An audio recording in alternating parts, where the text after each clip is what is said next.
These two are a very interesting set of earphones, especially at their price point, and a lot of you have been wanting this review. So here we have the OPPO Enco Air 2 Pro versus the Realme Buds Air 3.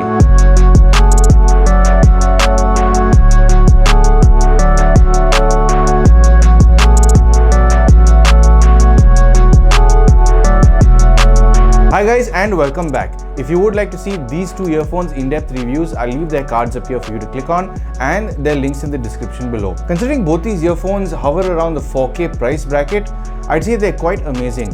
So let's begin the review by deep diving into their build.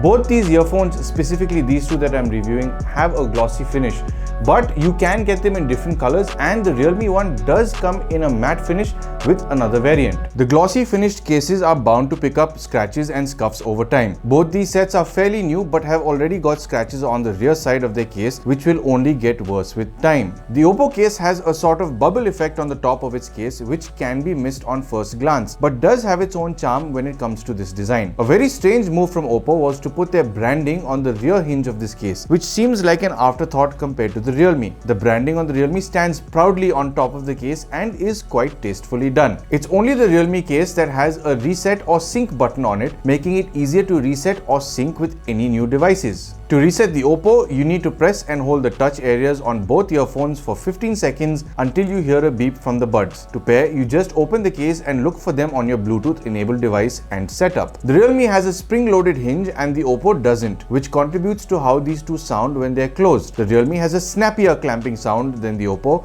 which sounds a little more subtle when closed.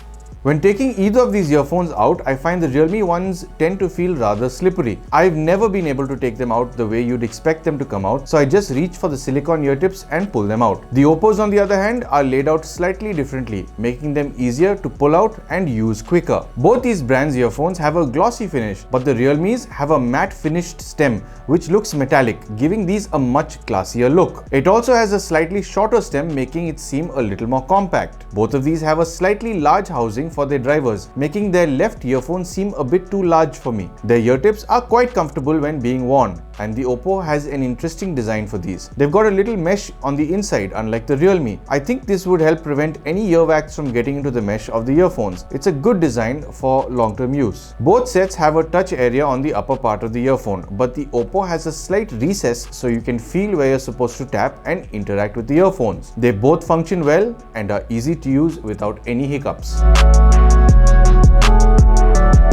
Both earphones are quite similar when it comes to their features.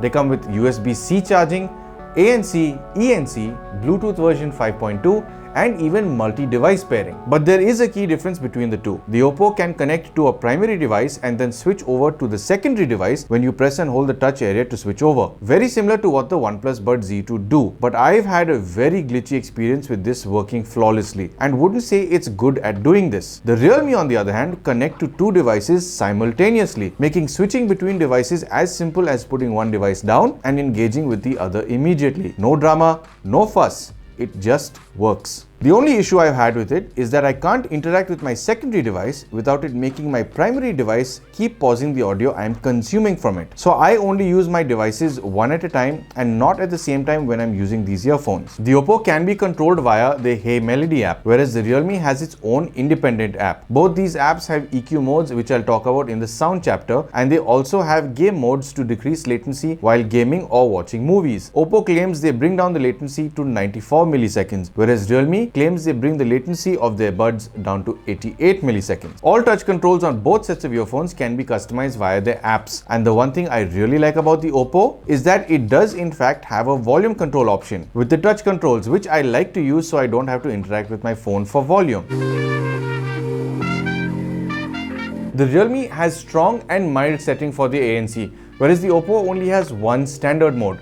Both of them do of course come with transparency modes. The Realme does do a slightly better job with its ANC than the OPPO for certain, especially when it's on strong mode. It's able to cut off droning sounds from my fan motor and traffic noises from outside my window much better than the OPPO. The OPPO tends to let in a lot more mid and lower range than the Realme. It does a good job with the ANC for sure, but the Realme does it a squeak better. And how do both these earphones fare with their environmental noise cancelling?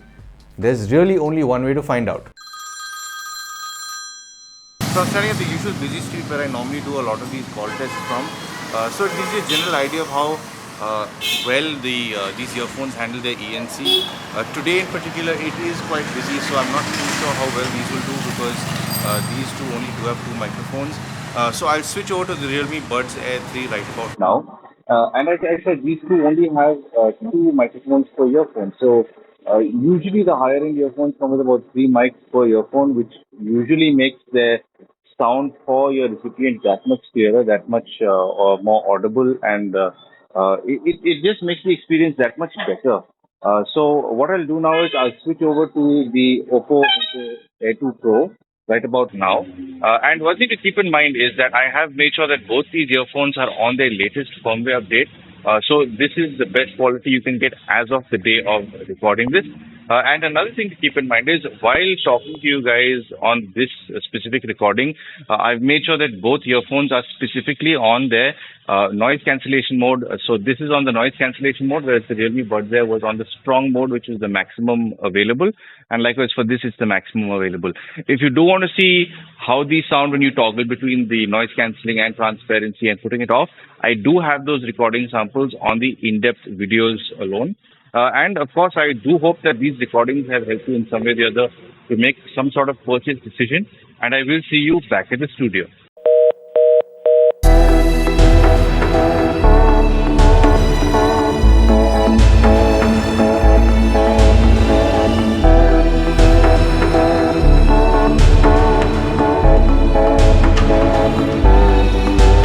Both these earphones support SBC and AAC codecs. The Realme Buds Air 3 come with a 10mm dynamic driver and the OPPO Enco Air 2 comes with a 12.4mm dynamic driver. Now keep in mind, driver size doesn't necessarily relate to whether a set of earphones sounds good or bad. And there's one more thing I do want to mention. Both these earphones do come with their own EQ modes and they can potentially sound better with them, but I'll get into that a little bit later. But for this review, I have tested these earphones to see how they sound straight out of the box, which means the OPPO Enco Air 2 Pros have been on their original sound mode and the Realme Buds Air 3 have been on their balanced mode.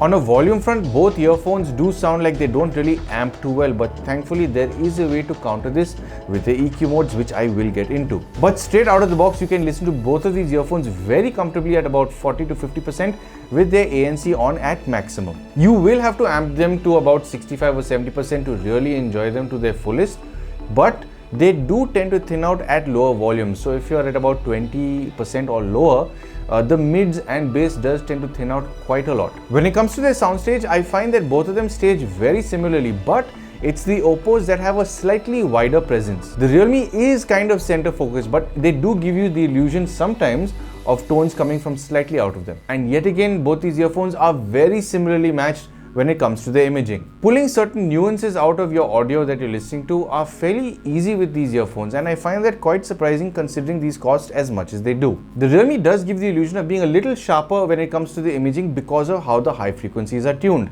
And speaking about high frequencies, the Realmes can tend to be a little too harsh at times compared to the OPPO. It's not that they are piercing, but seem almost there. But I don't see these causing any sort of fatigue over longer listening sessions. The OPPOs handle this range with a more supple approach and tend to be a little more enjoyable since they handle this range more gracefully than the Realme's almost too aggressive approach in contrast. Listening to Steve Winwood's Higher Love, it's very clear how the Realmes tend to express the highs more aggressively with all the percussive instruments in this track. The OPPOs are so much easier on the ear and do seem more enjoyable. Mid frequencies are recessed on these earphones, but they are done slightly differently. The Realme tends to make any vocals, be it male or female, sound a bit on the thinner, tinier side. This tuning also affects instruments in this range to sound not as full as they're supposed to be. The OPPOs, on the other hand, have a much more natural approach to this range. Vocals and instruments are significantly fuller sounding than the Realme, making this range sound so much more natural and engaging. Listening to Adele's Strangers by Nature, the Realmes make Adele sound like she's not yet figured out her full range just yet. But then you switch over to the OPPOs and Adele's voice sounds like it's matured like a fine wine. Vocals on the OPPO sound natural and effortless, while the Realmes try to squeeze them out and don't really manage to make them rounded. Moving on to lower frequencies,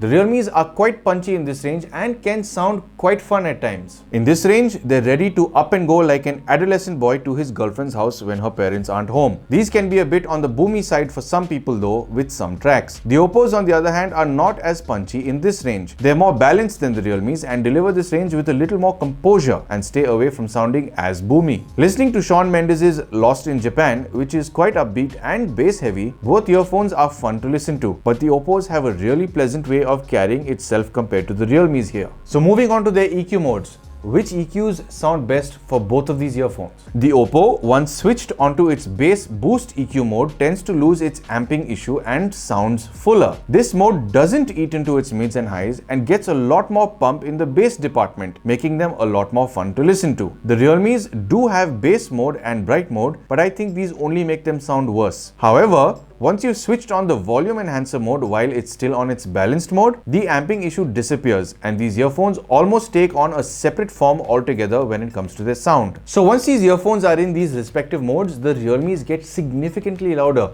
So if you want to match the OPPO to the Realme's volume at 50%, the OPPOs have to be as high as 80%. These earphones sound their best in these modes independently, and if you were to compare the two specifically in these modes, the Realmes come off sounding much richer in detail and louder in volume. The OPPOs won't sound as rich compared to the Realmes, but still handle their mids and highs very well, with heavy bass making it quite obvious which two people these earphones are directed at. So to sum up, when it comes to their build, I have a soft spot for the way Realme has designed their earphones and their case, because it's very clear that they've taken a whole sense of pride designing this specific case. The way they've incorporated their branding right on top of the case looks very neat, especially compared to the OPPO. Putting a name on the rear hinge definitely is an afterthought. It's almost like somebody just realized they forgot to put the branding and decided to slap it on there. And also when it comes to the earphones, the Realme earphones do have a certain sense of class over the OPPOs. The OPPOs seem kind of plain with their glossy finish. There's not too much effort that's gone into this, but the Realme does look significantly more upmarket, in fact, than the OPPOs here. On a feature front, I really do like the fact that the OPPO allows you to use volume controls. I would have preferred this to be a slide operation rather than a touch and hold. But then again, at this price range, it works really well. The whole multi-device feature is something they're trying to incorporate in the mass market earphones today. And honestly speaking, I don't think it's a very easy thing to do, because I did first use this on the OnePlus Buds Z2 and it works fine, but it is a bit fiddly. It seems as if OPPO tried to do a similar thing, but I haven't had any luck with it whatsoever. Every time I've tried to make it swap and I've spent time trying to do this on multiple occasions, it just doesn't do it. I've checked for updates. If ever there is an update, I update it, but I just cannot seem to switch between my iOS device and my Android smoothly at all. The Realme, on the other hand, that absolutely nails it. It's synced to two devices at the same time, and I just put down one device, pick up the other, and it's fine to use. Now, my only issue from the get-go has actually been that if I'm listening to music, let's say on my phone, and if I just go and tap my iPad, I don't engage any audio or video at all. I just tap it to interact with it. It automatically pauses my primary device's audio, which is kind of, I think it's a small glitch, but I've learned to live with it. I avoid interacting with the secondary device and I just put down the first completely and then move to the second, and it's very seamless. Now, when it comes to the active noise cancelling, I have to say both of them do terrifically well. The fact that you've got a set of earphones that cost 4,000 rupees and have active noise cancelling is almost unbelievable to me, because about 10 years ago, it was only seen in top of the line headphones. So it's quite amazing to see this feature trickle down to these sets of earphones. Both of them do reasonably well, I have to say, but the Realmes do tend to isolate you better with your surroundings. A few tones do come in with the OPPOs, but it's not terrifically distracting, especially if you've got some music playing, but the Realmes are slightly better.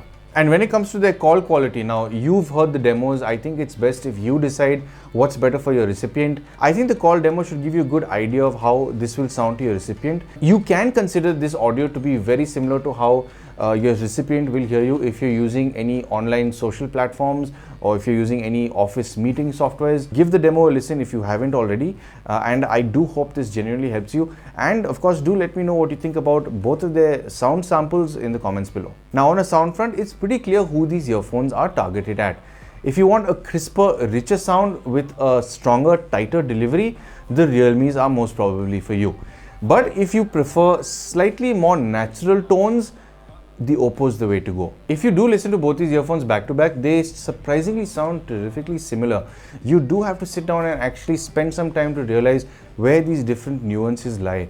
Now, when it comes to their bass, they are again very similar as they are on many fronts, but the way they are delivered is slightly different between the two, as I've described in my sound chapter. So before you go and rush into deciding which one you need to go for, it's worthwhile considering what kind of sound you are interested in and what you'd prefer in the long run. It's worthwhile keeping in mind that these two also do have their own EQ modes, and you might prefer another EQ mode than I do, because as we all know, sound is terrifically subjective. And of course, if you do use a third-party EQ application, I'm sure you could apply that as well and tune these to the way you like them to sound. Now, when it comes to their pricing, these tend to fluctuate a lot, especially when there are one of those online sales going on.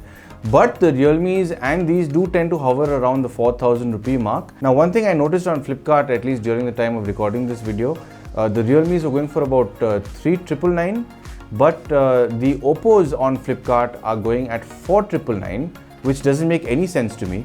Because if you go onto the OPPO website where I bought my set from, they go for about 3,499 rupees. So it's worthwhile checking to see if you're getting a better deal on the OPPO website or on Flipkart. So would I recommend either of these earphones? Well, to put it very simply, both are very well constructed and both do sound nice for what they're worth. But I think it boils down to a matter of preference, because as I mentioned, sound is terrifically subjective for every individual. I myself, I tend to lean slightly more towards the OPPO. I've always liked their sound signature, and every set of earphones that I've tested from them, I have liked because they tend to sound a little more natural. The Realme's do tend to sound a little more digital, if that makes any sense. But I do hope that my review has helped you make a purchase decision, or helped you in some way or the other understand these products so you can decide for yourself. And of course, if you've stayed this long, you obviously like the content on my channel. And if you would like to support me, you know exactly how to do that. And of course, thank you for tuning into Paul's POV for some sound advice.